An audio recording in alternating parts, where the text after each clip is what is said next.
जी नमस्कार, जिले की खबरों में आप सभी का स्वागत है। अब हर रोज आर्यन 24 न्यूज के माध्यम से सुबह 7 बजे मिलेगी आपको जिले की प्रमुख खबरें। मांझी प्रखंड अंतर्गत ताजपुर से दुमाईगढ़ जाने वाली सड़क जर्जर अवस्था में है। ग्रामीणों की मांग के बाद भी सड़क नहीं बन पाई है। इसके कारण यहां के ग्रामीणों एवं राहगीरों को बहुत परेशानी का सामना करना पड़ रहा है।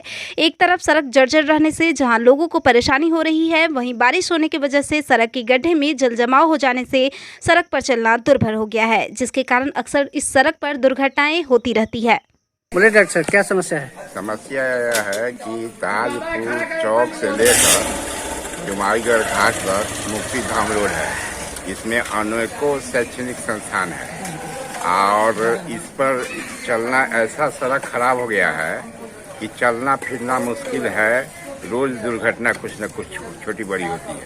बस यही है दिक्कत बा, जावे जाए के बा यहाँ से मतलब रास्ता खराब बा, आवे जाए के मन नहीं करो, हाथ को टूट जाए। यह रास्ता बटे आवे जाए के सब बड़ बाजार बड़ बीमारी सब चीज है बा। यह तो बा पर रोगी वगैरह भी आवेला लोग का? हाँ, डॉक्टर की है? हाँ आवेला, सब तो कम ही नहीं है बा।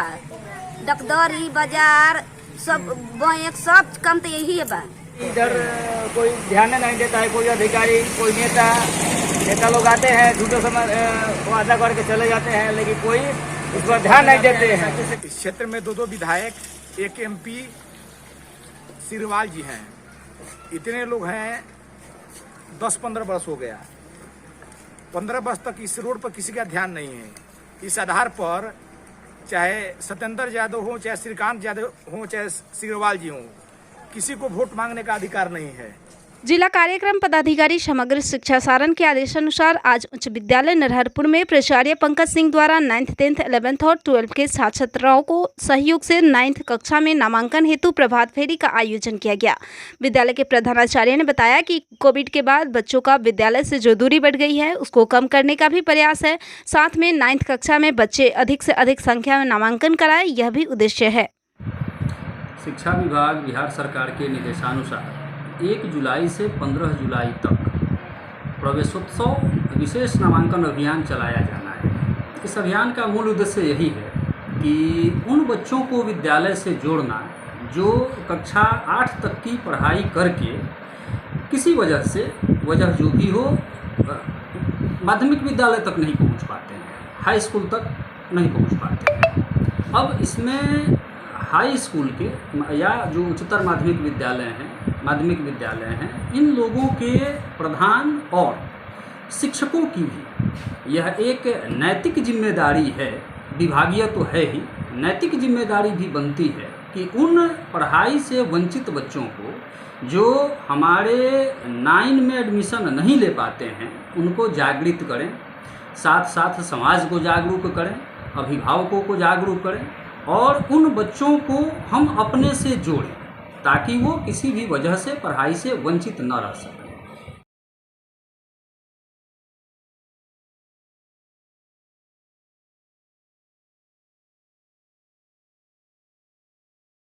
कसरत सामुदायिक स्वास्थ्य केंद्र का गुरुवार को वरीय उपसमाहर्ता सारण ने औचक निरीक्षण किया। निरीक्षण के क्रम में राजस्व अधिकारी श्वेता श्री, डॉक्टर SK विद्यार्थी, प्रखंड स्वास्थ्य मूल्यांकन पदाधिकारी प्रियांशु प्रकाश मौजूद रहे।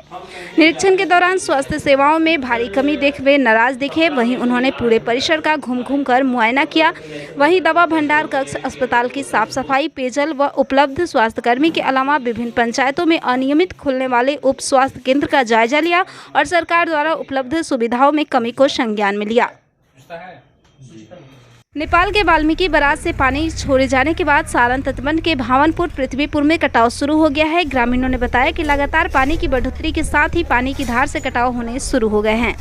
रोज खाना पूर्ति के काम ही चालू बा, ऐसे हमने कोनो भाला होखे वाला संभावना नहीं खेलो होता। बढ़िया सरकार से ये अनुरोध बा कि आके कहूँ रुकल जाओ, हमने के जमीन सब कट गई, हमने के कहाँ जाम सन, का करम सन। अधिकारी से ये मांग करम तो समय पर आके एक बनानी मजबूत कर जाओ और ना तो हमने बाद में हमने घेराव करे से प्रशासन के अधिकारी के, ये हमने के मांग। हमारा शैलेंद्र कुमार सिंह उर्फ लोटा से पारिवारिक समर्थक लोग हैं, यहाँ के आम ग्रामीण जो हैं, उन लोगों को कल रात में मेरे पास टेलीफोन आया कि भैया बांध कट जाएगा।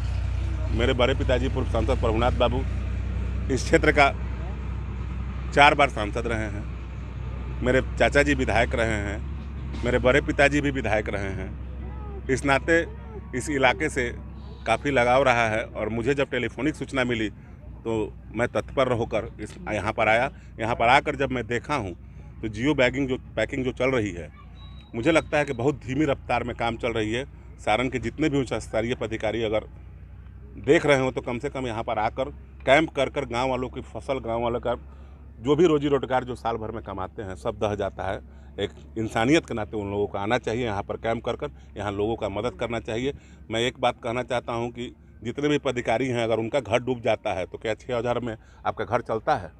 कभी आपने सोचा है? तो कम से कम बचाने का भी काम करना चाहिए और आप ही बचा सकते हैं। अगर आप आइएगा तो निश्चित है कि यह बांध बचेगा, यहाँ के लोग सुरक्षित रहेंगे। यहाँ मैं जितने भी संवैधानिक पद पे जनप्रतिनिधि हैं ये आएंगे भैया, ये आएंगे, निश्चित आएंगे। ये आते हैं चुनाव के टाइम में, जब 6 महीना 7 महीना बाकी रह जाता है। जो सांसद है, विधायक है, ये लोग चुनाव के टाइम में आते हैं, देह दिखाकर चले जाते हैं। लेकिन ये हम लोग जो हैं 5 साल लोगों के बीच में रहने वाले लोग हैं, तो हम तो ज़िंदगी भर इन्हीं लोग के साथ में रहे, तो इनके बीच में रहना ही है हमको। तो क्या संदेश देंगे? मैं उन लोगों के लिए संदेश कर देंगे कि कम से कम गरीब लोगों के बीच में रहना चाहिए और अफसरों से दलाली करना छोड़ दें। बस यही कहेंगे। गांव सुरक्षित हो जाएगा, लोग सुरक्षित हो जाएंगे, बांध सुरक्षित हो जाएगा, विकास का काम तेजी आएगा।